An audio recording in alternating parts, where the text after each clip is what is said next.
بسم الله الرحمن الرحيم. بداية كنشكر بزاف كل الساهرين وكل من ساهم من قريب أو بعيد في إنجاح هذه التظاهرة الفنية، وكنشكر الصحافة الإقليمية المحلية والوطنية على الحضور ديالهم وعلى المواكبة ديالهم لكاع التظاهرات الثقافية والفنية، وهذا يدل على إلمامهم بالمجال الفني وكذلك دعمهم للمواهب والطاقات الفنية بالإقليم، لأن الإعلام راه كيشكل واحد الأساس باش نوصلوا الأصوات ديال هاد الشباب هادو ونرتقيو بالذوق الفني ديالهم. إذا هذه التظاهرة الفنية أو هذه المسابقة هذه السنة كانت تحت عنوان صوت الشرق، لأن الحاصل على اللقب سيحصل على لقب صوت الشرق. هي في نسختها الرابعة، بدأت بالنسخة الأولى وكانت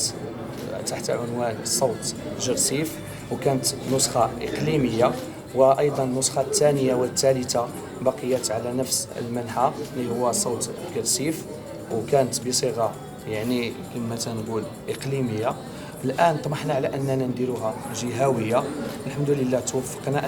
أننا نديروها جهوية، إلا أنه تنتفاجئوا بوجود يعني مشاركات من أقاليم أخرى يعني ما كايناش في الإقليم ديالنا، وبالتالي ما بغيتش يعني نحرم حتى شي واحد من المشاركه، فتم القبول ديال هذه المشاركات. عندنا مشاركه من اقليم تازه، عندنا مشاركه من اقليم تاونات، وكانوا غيكونوا مشاركات وكانت مشاركات ديجا من فاس، ولكن تاهلوا معنا للنهائي 7 ديال المشاركين، 3 في الغربي و4 ديال المشاركين في الصنف العربي. إذا إن شاء الله غادي تكون واحد المسابقة متميزة تنافسية جميلة اللي غادي يستمتعوا الحضور الكريم إن شاء الله بالحضور ديالهم وبالاستماع ديالهم هذه الأصوات الشابة الجميلة، وإن شاء الله كنتمنى التوفيق للجميع، وتنشكر السلطات المحلية على الدعم ديالها، وتنشكر عملة إقليم جرسيف أيضا وكل الساهرين وكل الداعمين للمجال الثقافي والفني بالإقليم، وشكرا. بالنسبة للأهداف من هذه التظاهرة الفنية، أولا هو صقل المواهب والارتقاء بالذوق الفني. ما بغيتش على أن المجال الفني بإقليم جرسيف يبقى منحصر في التراث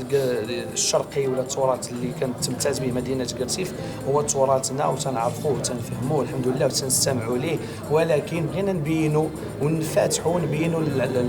يعني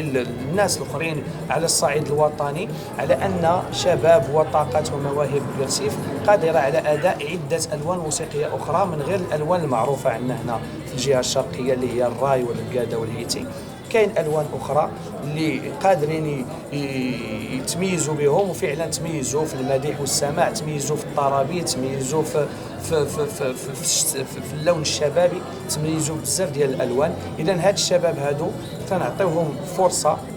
باش انهم ملي تيتاهلوا هنا تيكونوا معنا في مهرجانات وتشاركوا في تظاهرات فنيه اللي كتكون سواء اقليميه او جهويه او وطنيه،